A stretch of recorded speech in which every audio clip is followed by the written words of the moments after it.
and welcome back to Wavra Farms. We are the first week of September, so this video is going to play or actually launch today, and some of the other ones that we filmed last week, those are going to follow. It's really important that we post this video today because today we're going to talk about trimming back lavender, and that needs to be done the first week of September, and we'll talk about that in just a minute. But for right now, this flower bed here is just looking stunning. I just wanted to point out all the nice layering. I've got some mulching that's still kind of happening in here, but behind me in the background, those are limelight hydrangeas. So that's those beautiful panicle hydrangeas, and really they are pretty much the star of the show. There's some beautiful bluebeard in here that's kind of flanking the front of that, along with some midnight glow hypernicum. So this is a St. John's wort. So it's just some beautiful layering going on right now. Of course, the daylilies here are done. I need to get those trimmed back.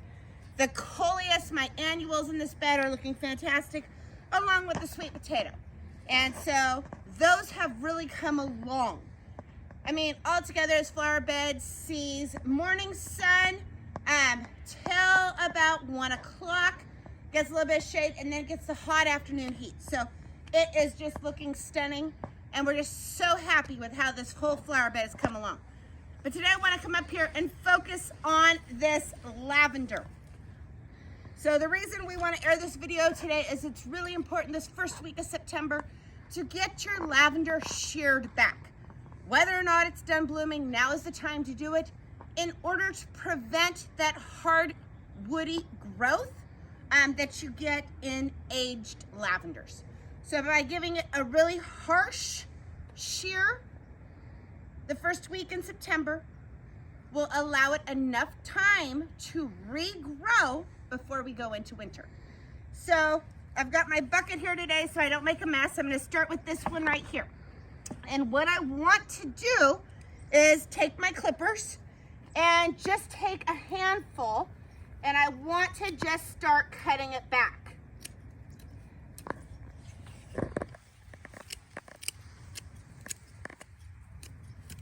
And so by cutting it back, I kind of want to stay out of all the hard woody growth. So I'm just right above kind of the woody growth, and you really want to make sure that you keep your fingers back.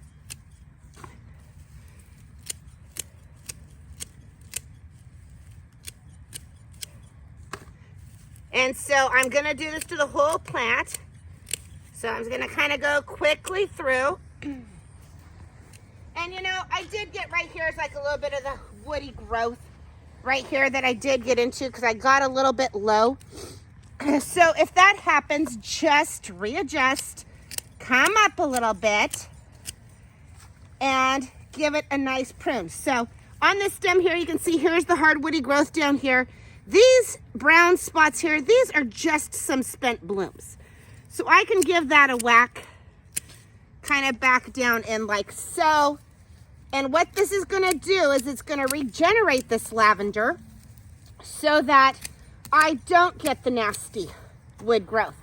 Next year, it's gonna look like a fresh new plant, and this will help to increase the lifespan of my lavender. So, I mean, you can make pretty quick work of it. You can use a bigger head shears, and that works as well.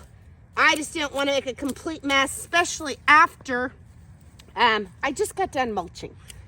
And so I just hate to really do that. But then you can go around the outside and kind of narrow it up. But that really will just help to refresh it for this next year. So I will go through and take all of my lavender down to about that. Some of my newer ones, I'll be able to go a little bit smaller, and so they'll be a little bit tinier. But really, that just gives it a fresh new look. We'll get some new growth before going into winter. And then next spring, it will be a showstopper of fresh foliage. And then by July, beautiful blooms. Thanks so much for watching, and happy gardening.